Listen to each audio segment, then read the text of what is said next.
ये कहानी एक खूबसूरत जंगल की है। उस जंगल में गुल्लू चिड़िया अपने दादाजी चीकू चिड़िया के साथ रहता था। एक दिन गुल्लू अपने दादाजी से कहता है। दादाजी, 2 दिन के बाद मेरा बर्थडे है।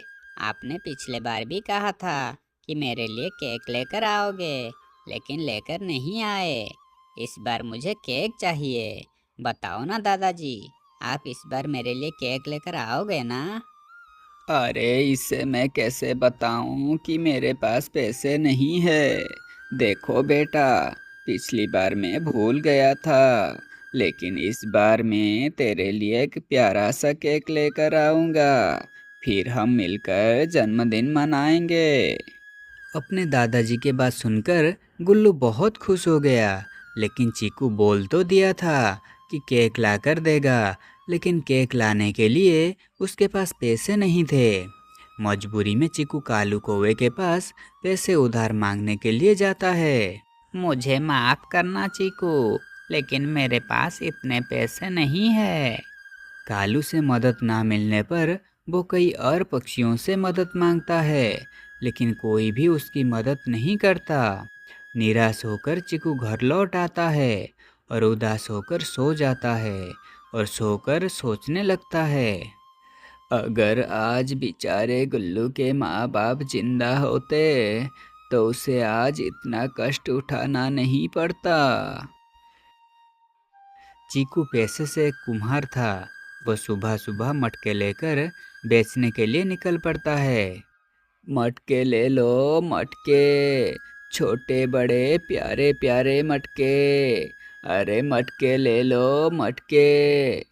दिन भर मटके बेचने पर भी वो इतना पैसा कमा नहीं पाता जिससे वो गुल्लू के लिए एक केक खरीद सके। अब तो शाम हो गई है और आज मटके भी ज़्यादा नहीं बिके।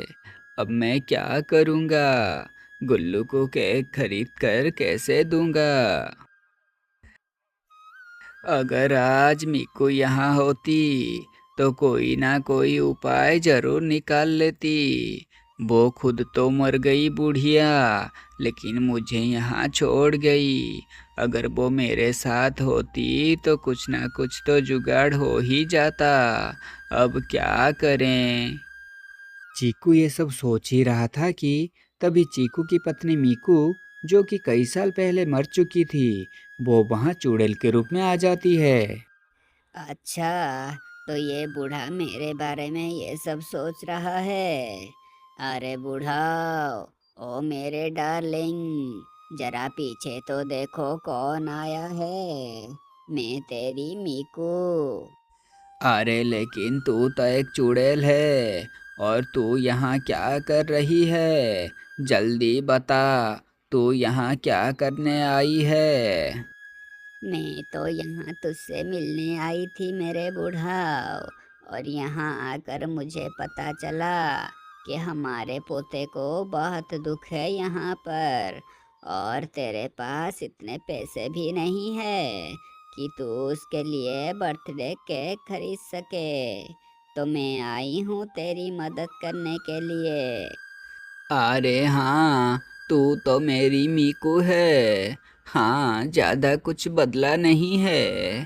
पहले भी तू चुड़ैल दिखती थी और अब भी तू चुड़ैल ही दिख रही है। हाँ, बस नाक थोड़ी सी बड़ी हो गई है। हाँ हाँ, अब तू तो बहुत हैंडसम हो चुका है। अब ये बात छोड़ और मेरी बात ध्यान से सुन। मैं तुझे एक जादुई पेंसिल देती हूँ। तो उससे जो भी चित्र बनाएगा वो असली बन जाएंगे, और तू उसकी मदद से हमारे गुल्लू के लिए एक बर्थडे केक बना सकता है। हा हा हा हा। इस पेंसिल को संभाल कर रखना। ये जादुई पेंसिल है। इसे अच्छे काम के लिए इस्तेमाल करना। तू चिंता मत कर मेरे बुढ़ाओ। हमारे पोते को जब जरूरत होगी तो मैं आ जाऊंगी। अब मैं चलती हूँ। मीकू के जाने के बाद चीकू उस जादुई पेंसिल को देखने लगता है। भला ये भी कोई जादुई पेंसिल है? मुझे तो बुढ़िया पर बिल्कुल भी भरोसा नहीं है। अभी इसका इस्तेमाल करके देखता हूँ, फिर दूध का दूध और पानी का पानी हो जाएगा। फिर बताता हूँ उस बुढ़िया को। इसके बाद चीकू गुल्लू के लिए एक पेपर पर केक का चित्र बनाता है और देखते ही देखते वो चित्र एक सचमुच केक में बदल जाता है। अरे ये क्या, ये बुढ़िया तो सच कह रही थी। सचमुच में ये एक जादुई पेंसिल है। अब ये केक लेकर जाता हूँ और गुल्लू को दिखाता हूँ। गुल्लू ये केक देकर बहुत खुश हो जाएगा।